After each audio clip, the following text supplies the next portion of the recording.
welcome. This is Michael William Denny from ThunderWizarddotcom, and today I'm going to just give Teutonic Shamanism 101. First thing that I would like you to do is to go onto the website ThunderWizarddotcom and click on where it says Sacred Ve. Ve means sacred space. It could mean temple. What I want you to do is get familiar with the 8-sided sacred Ve and each of the worlds, 9 if you count the center, the 9 directions. So that's the first thing that I would like you to do. Now, if you've done that, you can go ahead and copy one of those JPEGs off of the site, or simply, draw it on a piece of paper so you can remember it and know where the worlds are. Study that and look at it. That in itself is a meditative practice. By looking at those pictures and just simply clearing your mind and looking at that helm of awe with all the different worlds in the 8 directions, that will imprint onto your subconscious. And your subconscious is really where you get all of your power from. So we want to fill the subconscious with lots of images and lots of feelings having to do with Teutonic Shamanism. So that's the first thing to do. I've gotten some people who have emailed me saying, hey, I'm really interested in what you're sharing, but I'm a complete newbie at anything like this, so please, give me some basics from the beginning. So, first thing that we need to do when we're going to be doing any wizardry work, any shamanism, is we need to learn how to breathe. And breathe in such a way where we will be put into a altered state of consciousness. Now, this state of consciousness used to be natural for our ancestors. 2,000 years ago, the Teutonic people functioned like this quite often. Historical records are very clear that our ancestors were very powerful shamans. So we're just going to learn how to do that right now. So you can see how I'm sitting right now. Find a chair. This is the easiest way to do it. You can sit on the floor if you're comfortable doing yogic style postures, but probably if you do that, you don't need this 101 anyway. But the easiest thing to do is to sit in a chair like this, and I'm not leaned up against the back of the chair. I'm sitting so that my back is straight, it's off of the back of the chair. My feet are flat on the ground. This is very important. Have your feet flat on the ground so you can feel with the soles of your feet the earth. And if you want, you can sit like this with your hands just resting on your knees.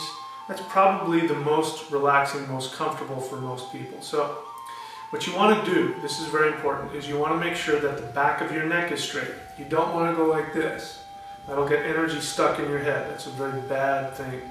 So make sure that the back of your neck is straight. When you do that, it may sort of force you to look down.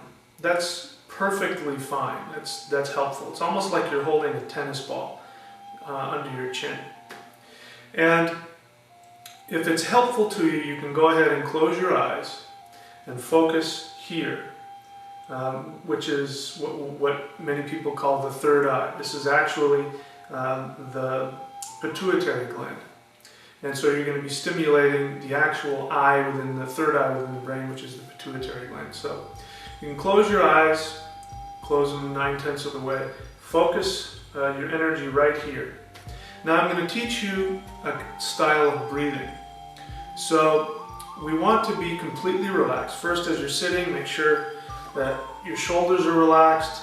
You're not slumped over, you're not leaned back. Your back is somewhat straight, back of your neck is straight. You're very comfortable and relaxed. And what you're going to do is you're going to inhale to the count of 3. Okay, 1001, 1002, 1003. Then you're going to hold for 1 second. Then you're going to exhale to the count of 3 and then hold the breath out for 1 second. Okay, so it's 3, 1, 3, 1. That's the the timing for it. Now it's very important that you breathe from your diaphragm. Don't breathe from the chest. A lot of people that are unfamiliar with meditative work, they breathe from their chest. The chest comes in and out like this. So you want to relax the chest, you want to breathe from the diaphragm, let your gut hang out. Just, nobody's looking right now, you're fine. And so you're just going to breathe. Now I'm going to show you what it looks like and then I'll talk you through it. Okay, so here I am in my posture. I'm straightening the back of my neck, I'm relaxing my body, I'm letting my eyes close, focusing at the third eye right here. Now I'm going to inhale through the nose to the count of 3.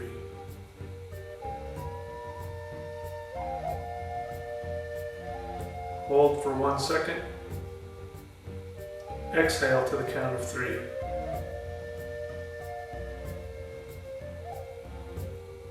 Hold out for 1 second. And just keep going like that. It'll be more helpful to you if you're able to inhale deeply and exhale completely.